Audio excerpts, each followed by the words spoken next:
के समय को बोलते हैं TTN time, do too little time, यानी 60 मिनट। और ब्रेन स्ट्रोक के सिम्टम्स क्या होते हैं? डी से बैलेंस, ई से आईज, एफ से चेहरा एक तरफ लटक जाता है, क्या वो चेंज कर लटक जाता है, उसके हाथ या पैर एक साइड में कमजोरी आ जाती है। अगर आप दोनों हाथ स्ट्रेट करने को बोलोगे तो जिस हाथ में वीकनेस होगी वो नीचे ड्रिफ्ट हो जाएगा। केवल बुलेट पॉइंट्स करेंगे 2 मिनट के अंदर। और शुरू के 10 मिनट में हमको क्या करना है? Emergency evaluation. इमरजेंसी में आपने NIHSS किया, ठीक है, ABC वगैरह चेक किया और 2 कैनुला लगा दिए उसको। अगर सस्पेक्टेड पेशेंट है ब्रेन स्ट्रोक का, क्यों? क्योंकि हम उसे, अगर हमने उसको प्लान किया है थ्रोम्बोलाइसिस करने के लिए, तो बाद में हम उसको कुछ भी ट्रिक नहीं कर सकते, इसलिए 2 IV कैनुला पहले ही लगा देंगे, क्योंकि उसके बाद किसी भी तरह का इंसर्शन नहीं करना, इवन राइल्स ट्यूब वगैरह भी नहीं डाल सकते। 24 आवर, अप टू 24 आवर हम उसे कुछ नहीं दे सकते। और फिर 10 मिनट के बाद अगले 5 मिनट तक रिपोर्ट आ गई, अगर कोई ब्लड रिपोर्ट है, ब्लड टेस्ट किसी के लिए रुकना नहीं होता हमने, ठीक है। केवल अगर कोई पेशेंट की हिस्ट्री आप ले रहे हो तो एक तो आपने इंपॉर्टेंट ये पूछना है कि कितने बजे नॉर्मल था, कितने बजे यहाँ पर आया है। दूसरा, कोई पहले से ब्लड पतला करने की दवाई तो नहीं ले रहा है, ठीक है।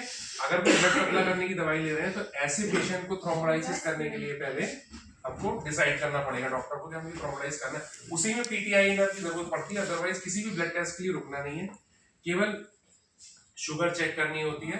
अगर शुगर 50 से नीचे है तो हाइपोग्लाइसीमिया हो गया, इस पेशेंट को भी हम थ्रोम्बोलाइज नहीं करेंगे अगर हाइपोग्लाइसीमिया है। और दूसरा, BP चेक करना है, 185 से ऊपर है अगर सिस्टोलिक तो हम थ्रोम्बोलाइज नहीं करेंगे, अगर डायस्टोलिक 110 से ऊपर है तो भी हम उसको थ्रोम्बोलाइज नहीं करेंगे। स्ट्रोक सिम्टम्स है, अगर 1 से 4 है तो माइनर स्ट्रोक है, 5 से 15 है तो मॉडरेट स्ट्रोक है, 16 से 20 टू मॉडरेट टू सीवियर, 21 से 42 वाले पेशेंट को हम थ्रोम्बोलाइज नहीं करते हैं। 25 जो है ना स्कोर, वो कट ऑफ लिमिट है, 25 से ऊपर वाले पेशेंट को थ्रोम्बोलाइज नहीं करते हैं। क्यों नहीं करते हैं? क्योंकि अगर उसका NIHSS ज्यादा है, इसका मतलब उसको न्यूरोलॉजिकल डेफिशिएंट बहुत ज्यादा हो चुका है, ठीक है। उसको जो न्यूरोलॉजिकल उसका लॉस है वो बहुत ज्यादा हो चुका है, यानी क्लॉट को बहुत ज्यादा समय हो गया है और वो ब्लड आर्टरी जिसमें क्लॉट है, वो जिस भी पोर्शन को ब्लड सप्लाई कर रही थी उसको 4.5 घंटे हो गए हैं। तो एक्चुअली क्या होता है, जैसे जैसे समय बढ़ता जाएगा तो ब्लड सप्लाई रुकी रहेगी 4.5 घंटे तक, तो वो पूरा एरिया डेड हो जाएगा। तो ये देखा गया है, अगर 4.5 घंटे तक कोई भी ब्लड सप्लाई बाधित रहे, किसी भी आर्टरी को अगर हम नहीं खोल पाए 4.5 घंटे तक, तो वो आर्टरी जिस भी पर्टिकुलर एरिया को ब्लड सप्लाई कर रही थी वो पूरा एरिया डेड हो जाता है। इसलिए 4.5 घंटे के बाद थ्रोम्बोलाइज नहीं किया जा सकता। और अगर स्कोर ज्यादा है, इसका भी मतलब यही होता है, ये स्कोर इतना ज्यादा आता ही तभी है जब इतना टाइम पेशेंट को हो जाता है, हम उसको रिकैनलाइज नहीं कर पाते हैं और 4.5 घंटे से ज्यादा का टाइम हो जाता है, ठीक है। NIHSS हो गया, TTN टाइम हो गया, विंडो पीरियड हो गया, बी फास्ट हो गया, सिम्टम कैसे पहचानेंगे, और 60 मिनट का पूरा साइकिल हमने समझ लिया। 45 मिनट्स में CT स्कैन हो जाएगा, करीब 15 मिनट में कंसेंट लेकर के पेशेंट को थ्रोम्बोलाइज कर देंगे, ठीक है।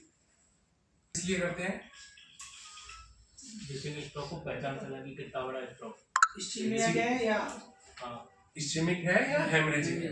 एक्चुअली CT स्कैन में ना हमें इस्चेमिया का पता नहीं चलता, अगर उसमें क्लॉट दिख रहा है इसका मतलब 24 घंटे से ऊपर हो गया, क्योंकि CT स्कैन में क्लॉट दिखता ही तब है जब वो उसको टाइम हो जाता है। उसमें केवल हमें ये पता चलता है CT स्कैन में कि हेमरेज है या नहीं है। अगर हेमरेज नहीं है तो हम मान लेते हैं कि ये इस्चेमिक है, ये क्लॉट की वजह से हुआ, और हम थ्रोम्बोलाइज कर देते हैं। अब अगर क्लॉट को देखना है तो MRI करना पड़ेगा, MRI करने में कम से कम आधे घंटे से 1 घंटा लगेगा, और अपने यहाँ तो क्योंकि इन हाउस नहीं है तो हमें बाहर भेजना पड़ेगा, तो मान लो 2 घंटे गए, ठीक है ना। तो इसीलिए MRI टाइम बचाने के लिए नहीं किया जाता है, केवल ये देख लेते हैं हेमरेज है या नहीं है। अगर हेमरेज नहीं है तो हम मान लेते हैं कि ये क्लॉट ही होगा और हम उसे थ्रोम्बोलाइज कर देते हैं। तो CT स्कैन का इतना ही रोल है। CT स्कैन में हम ये भी नहीं देख पाते कि क्लॉट है या नहीं है।